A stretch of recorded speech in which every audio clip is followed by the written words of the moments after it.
Halo teman-teman pejuang rupiah, apa kabar hari ini? Semoga sehat selalu ya.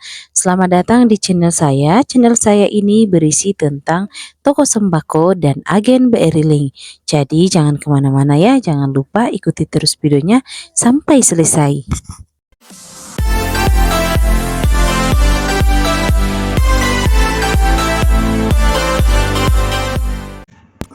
Oke teman-teman, perkenalkan nama saya Raslina. Saya adalah seorang ibu rumah tangga yang kerjaannya setiap hari mengurus rumah tangga, mengurus toko, dan sebagai agen BRI Link. Nah, di video sebelumnya saya sudah kasih tahu ke kalian bagaimana keuntungan kita apabila kita menjadi seorang agen BRI Link.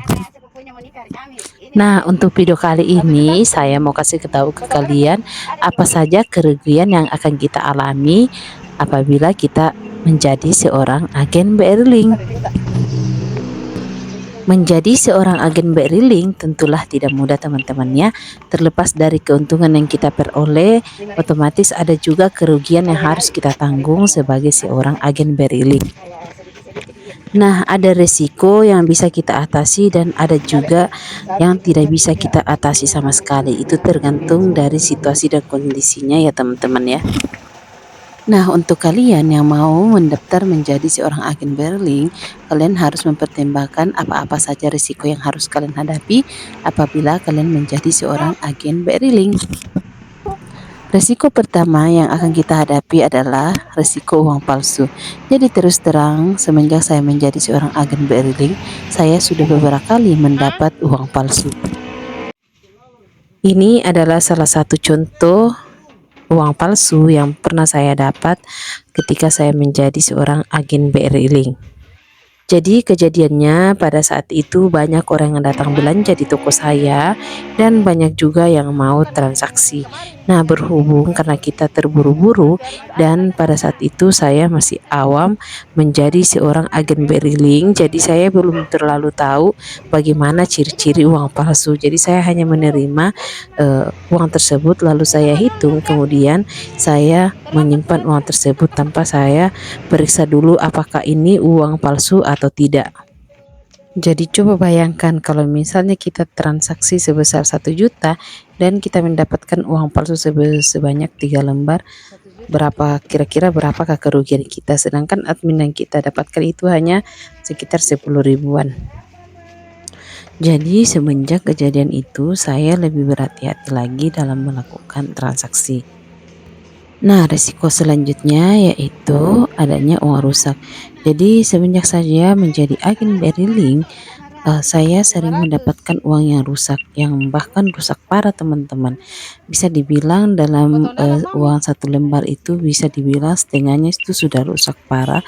Jadi itu nggak bisa lagi diterima oleh bank. Jadi kita tidak bisa menukar lagi ke bank karena itu sudah 50% kerusakan. Kejadiannya waktu itu banyak orang yang datang belanja, terus banyak juga yang datang transaksi, tapi berhubung karena kita terburu-buru, jadi kita hanya melakukan transaksi saja tanpa meriksa uang tersebut dan ternyata uang tersebut sudah robek sebagian. Jadi begitulah kalau kita terburu-buru teman-temannya dan banyak orang, jadi otomatis kita akan terdesak untuk ingin cepat-cepat melakukan transaksi. Padahal sebenarnya kalau dipikir kita harus teliti, tapi ya namanya kita manusia selalu luput dari kesalahan. Jadi intinya sebelum kita melakukan transaksi kita harus mengecek terlebih dahulu uang yang kita terima sebelum kita melakukan transaksi teman-teman ya. Karena kalau kita sudah selesai melakukan transaksi dan pelanggannya itu sudah pergi, kita tidak bisa melakukan komplain lagi kepada pelanggan.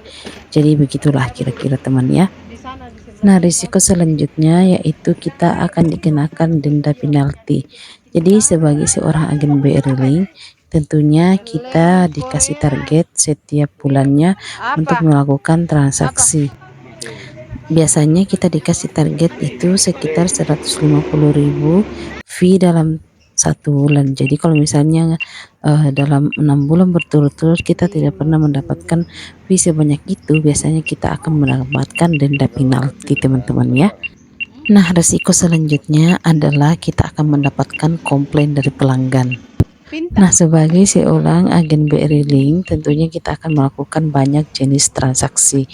Nah, terkadang transaksi yang kita lakukan dan sudah selesai itu banyak komplain dari pelanggan. Jadi setiap transaksi itu pasti ada saja yang bermasalah. Jadi tentunya kita harus bersabar karena kita akan dikomplain dari para pelanggan kita.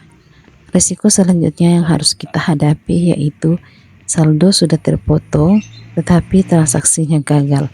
Nah, sebagai seorang agen BRI Link tentunya kita akan mengalami hal seperti itu teman-temannya. Jadi kita harus bersabar dan selalu teliti dalam melakukan transaksi.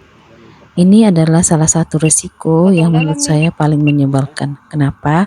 Karena untuk menyelesaikan keadaan seperti ini kita harus mendatangi bank dan biasanya saldo kita itu akan kembali setelah 14 hari kerja.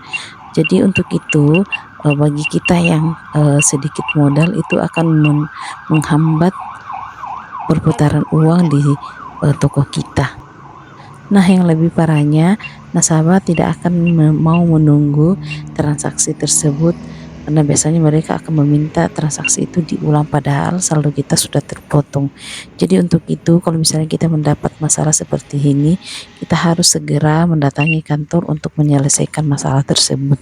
Karena biasanya kembalinya uang itu sangat lama sekali sedangkan nasabah tidak mau bersabar. Jadi terkadang kalau saya mengalami hal seperti itu akan membuat saya stres teman-teman ya, karena terutama kita yang modal kecil itu akan berpengaruh sekali sama transaksi selanjutnya. Nah, risiko selanjutnya adalah salah transfer. Ini sering sekali terjadi ketika saya melakukan transfer karena kurang hati-hati atau kurang teliti. Nah, untuk itu sebagai seorang agen BRI Link tentunya kita harus lebih banyak berhati-hati apabila kita akan melakukan transaksi. Karena hal seperti itu biasanya ada yang bisa diatasi dan ada juga yang tidak bisa diatasi, teman-teman ya. Mending kalau kita kenal orangnya. Kalau misalnya kita tidak kenal orangnya, terkadang mereka tidak mau tahu dan biasanya kita akan mengalami kesulitan untuk menyelesaikan hal tersebut. Jadi jalan satu-satunya untuk menyelesaikan hal tersebut yaitu kita harus ke kantor bank BRI untuk melaporkan kejadian tersebut dan biasanya nomor rekening yang kita tuju itu biasanya akan diblokir dan diproses apabila terjadi hal seperti itu.